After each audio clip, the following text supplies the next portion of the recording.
Heinrich. They're throwing away entire loaves of white bread on more food than my family sees in a month. The Americans feed us better than our own army fed us at the front. I don't understand. Are they trying to make us weak with kindness, or are they really this wealthy? These bewildered words were written by 24-year-old German soldier Klaus Weber in his diary after his first meal at a Texas prisoner of war camp in September 1943. His hands still bore the scars of desert warfare.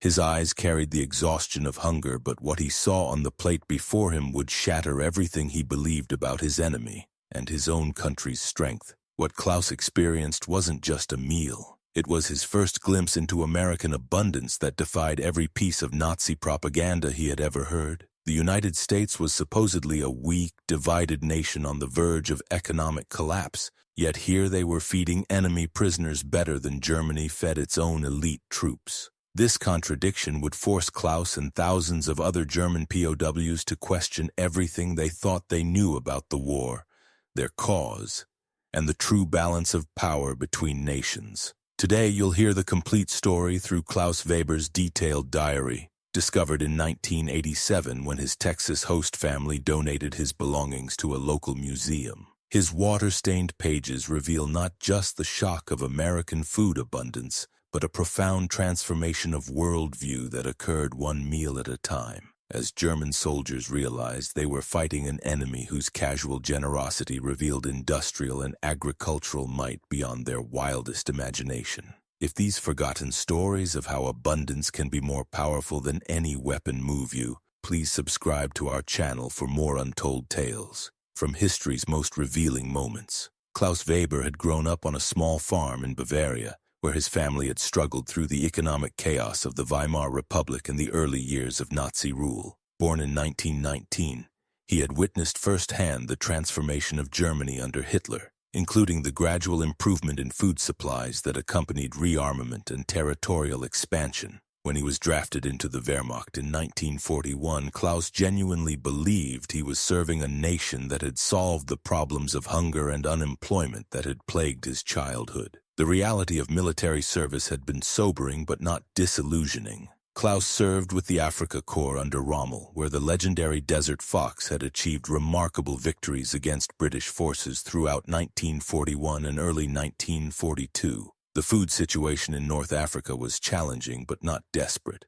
German logistics kept the troops supplied with adequate rations, and occasional victories brought access to captured British supplies that often exceeded German provisions in both quality and quantity. But by early 1943, the situation in North Africa had deteriorated dramatically. Following the defeat at El Alamein and the Allied landings in Morocco and Algeria, German and Italian forces found themselves caught in a shrinking pocket in Tunisia. Supply lines across the Mediterranean became increasingly dangerous as Allied air and naval power interdicted Axis shipping, leading to severe shortages of everything from ammunition to food. Klaus noted in his early diary entries how rations were reduced first to half portions, then to whatever could be scavenged from abandoned positions or captured from enemy forces. The final collapse came in May 1943 when the last Axis forces in North Africa surrendered to overwhelming Allied superiority. Klaus was among the 275,000 German and Italian prisoners taken in Tunisia,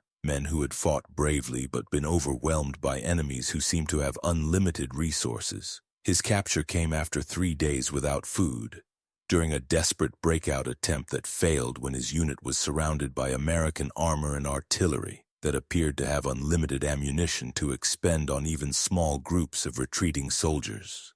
The initial treatment Klaus received as a prisoner of war contradicted everything he had been told about American barbarism and weakness. Instead of the brutal interrogation and starvation he expected, Klaus found himself processed efficiently through Allied prisoner of war facilities in North Africa, where Red Cross officials documented his personal information and medical condition. The meals provided during processing were simple but adequate, and American medical personnel treated German wounded with the same care they provided their own soldiers. But it was the ocean voyage to the United States that provided Klaus with his first real glimpse of American industrial might. The Liberty ship that transported his group of prisoners across the Atlantic was itself a revelation, a mass-produced cargo vessel built in American shipyards at a rate of nearly 3 per day. Klaus learned from English-speaking guards that the ship carrying them was less than 6 months old, one of thousands being produced to replace vessels lost to German U-boats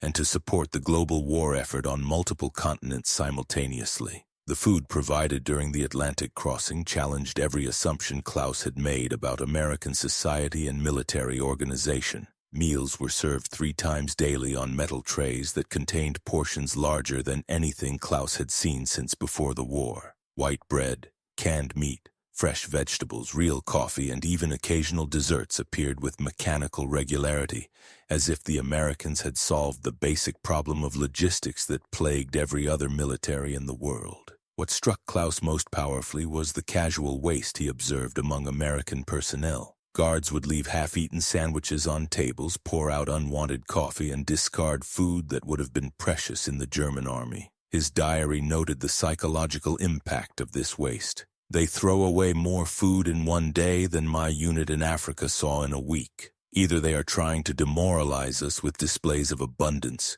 or they truly have so much that waste doesn't matter." Both possibilities are frightening for Germany. The scale of American convoy operations visible from the ship's deck reinforced Klaus's growing understanding that Germany was fighting an enemy with resources that dwarfed the Reich's capabilities. Dozens of ships traveled together under escort by destroyers and aircraft that appeared and disappeared with clockwork precision. Klaus calculated that this single convoy carried more supplies than the entire Afrika Korps had received in its final months, and this was apparently just routine logistics for the Americans. As the ship approached the American coast, Klaus caught his first glimpse of the industrial landscape that supported Allied war production. The ports of Norfolk and Newport News stretched beyond the horizon, filled with ships, cranes, and warehouses that spoke of organizational capability and material abundance far exceeding anything in German-occupied Europe. Klaus wrote, "If this is what they show to prisoners,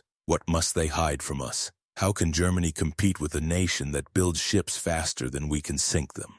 The prisoner of war camp in East Texas, where Klaus was finally delivered, looked nothing like the concentration camps he had heard described in whispered conversations among German soldiers. Instead of barbed wire and guard towers, he found himself in a facility that resembled a small town, with neat wooden barracks, recreational areas, and dining facilities that could accommodate thousands of prisoners at once. The American guards carried weapons but seemed relaxed, more like security personnel than the brutal overseers Klaus had been conditioned to expect. But it was his first meal in the camp dining hall that delivered the psychological blow that would reshape Klaus's understanding of the war and his place in it. As he filed through the serving line with hundreds of other newly arrived prisoners, Klaus found himself confronted with an abundance of food that seemed almost deliberately designed to demonstrate American superiority. Fresh meat, vegetables, bread that was actually white instead of the dark war bread common in Germany.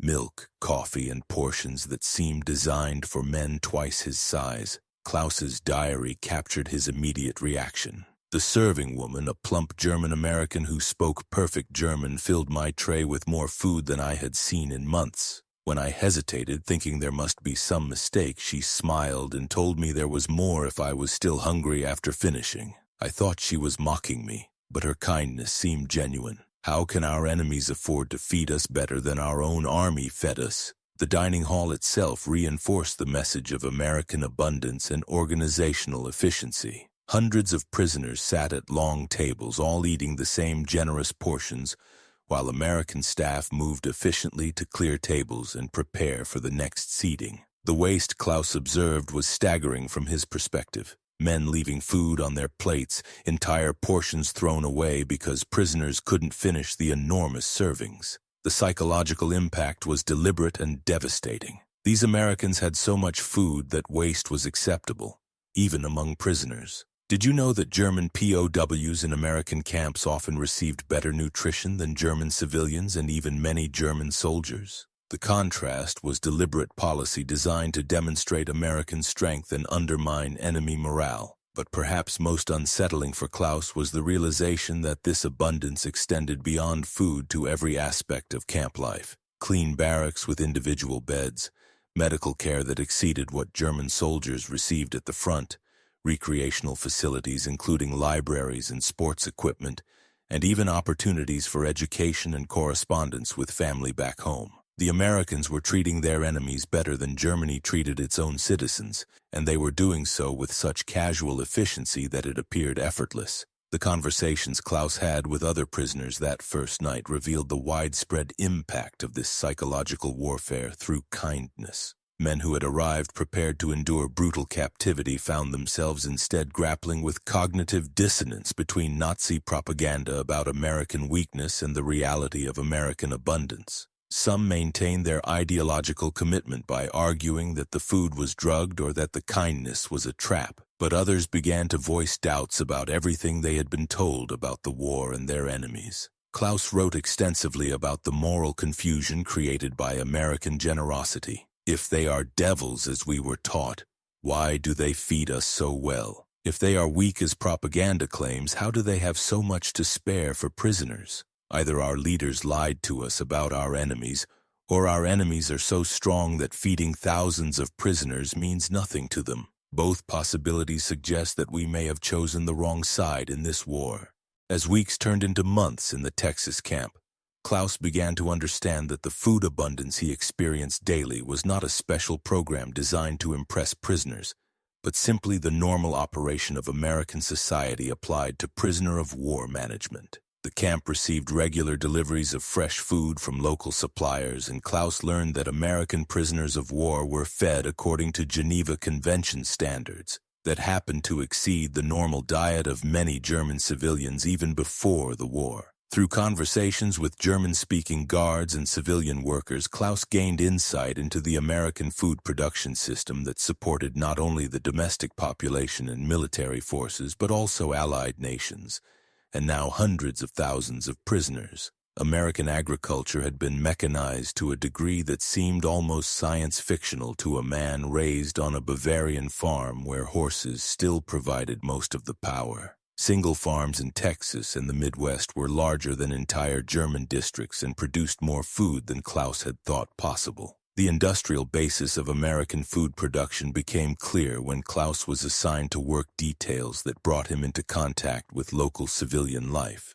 American civilians ate meat regularly, consumed fresh vegetables year-round through advanced preservation and transportation systems, and enjoyed a variety of processed foods that were unknown in Europe. The contrast with wartime Germany, where meat was rationed and coffee had been replaced by substitutes made from acorns, was stark enough to challenge Klaus's fundamental assumptions about which nation was truly advanced. But it was the waste that continued to astonish and demoralize Klaus more than the abundance itself. American guards would casually discard half-eaten meals, pour out coffee that had grown cold, and throw away food that would have been treasured in Germany. Klaus calculated that the daily food waste in his camp alone would feed a German infantry company for a week. Yet the Americans seemed genuinely unconcerned about conservation or efficiency in food consumption. The psychological impact of this waste was carefully calculated and devastatingly effective. Klaus wrote,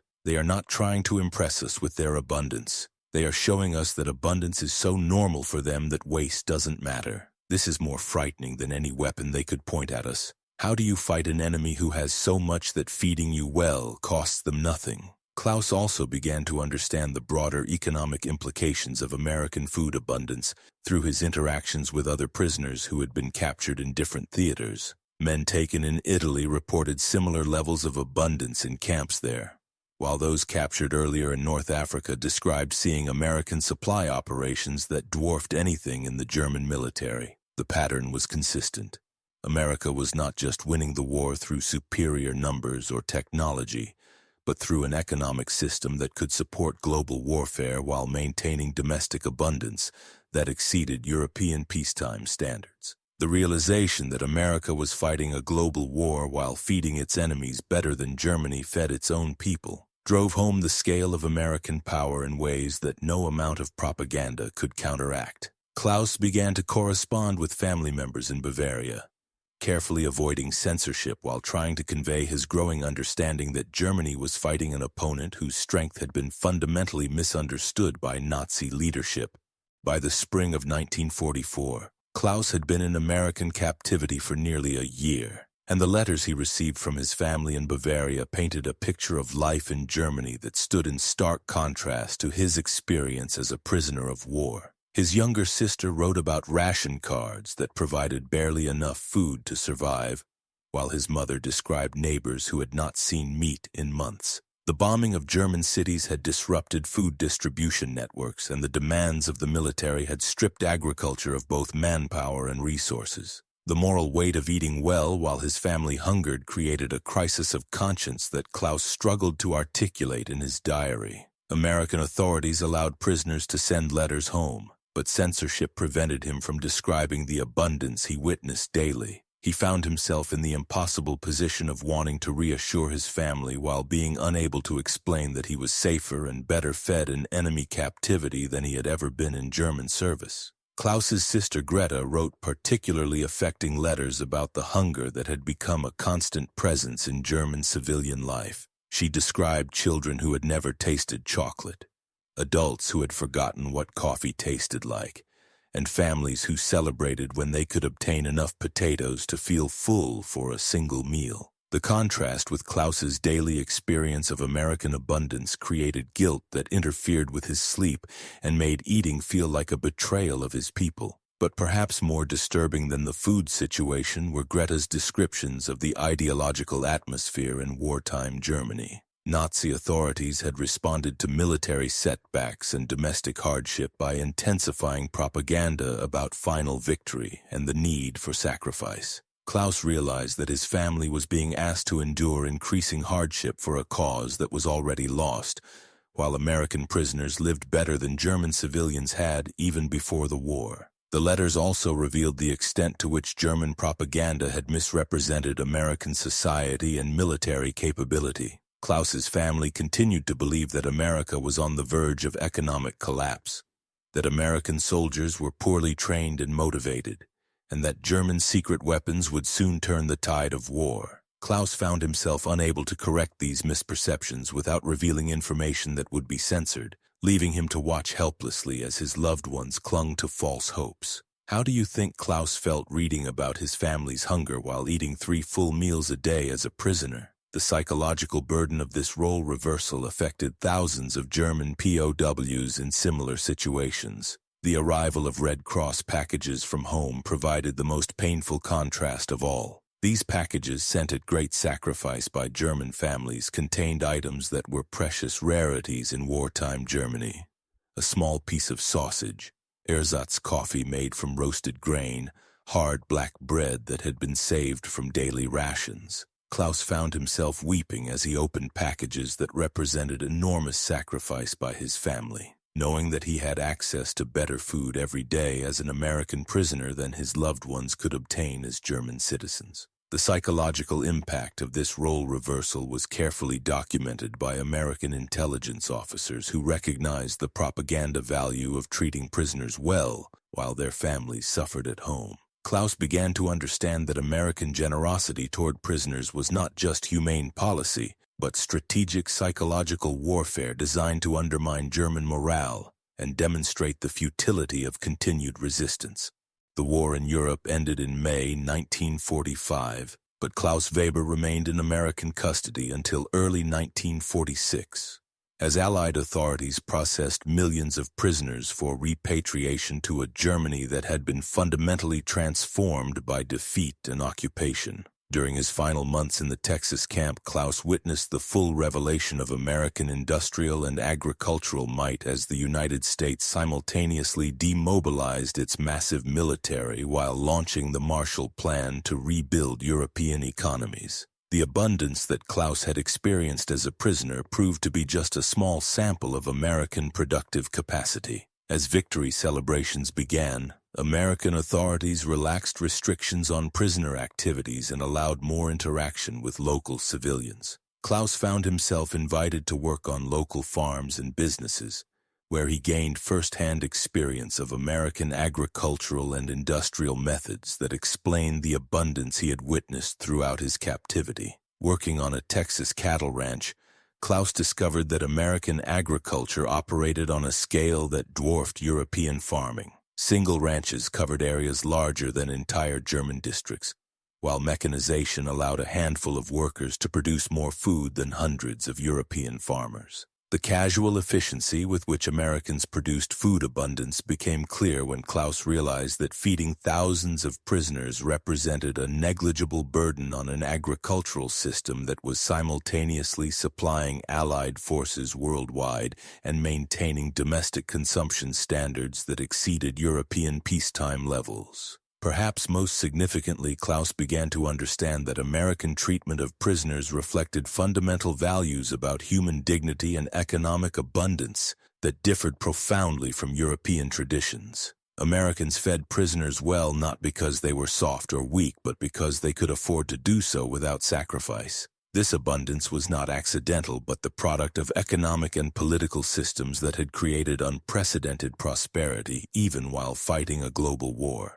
Klaus's diary entries from his final months in captivity reveal a complete transformation in his understanding of the war and its meaning. He wrote, "We fought against abundance and called it decadence. We fought against prosperity and called it weakness. We fought against people who had enough food to share with their enemies, and we convinced ourselves that this sharing made them vulnerable. Now I understand that we were not fighting Americans.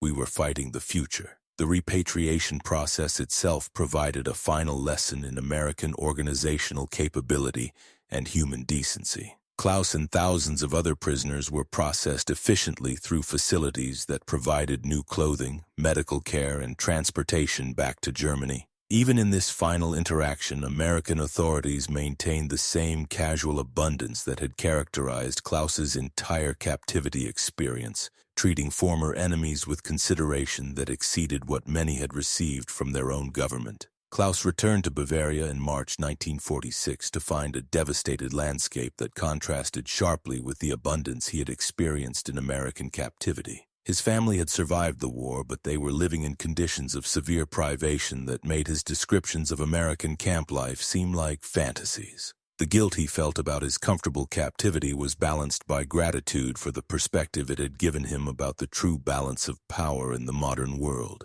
His diary's final entry, written after returning home, captured the lasting impact of his American experience. "I went to war believing that strength meant the ability to endure hardship, and that abundance was a sign of weakness. I learned instead that true strength is the ability to create abundance, and that a nation wealthy enough to feed its enemies well is a nation that cannot be defeated by force. America won this war not just with weapons, but with generosity that revealed power beyond our comprehension." Klaus Weber lived the rest of his life as a bridge between the old Europe that had embraced conflict and scarcity and the new world that American abundance had made possible. His diary, donated to the local museum in 1987, serves as a testament to the power of kindness and abundance to transform enemies into friends, and to demonstrate that sometimes the most effective weapon is a well-set table offered to those who expect only hostility.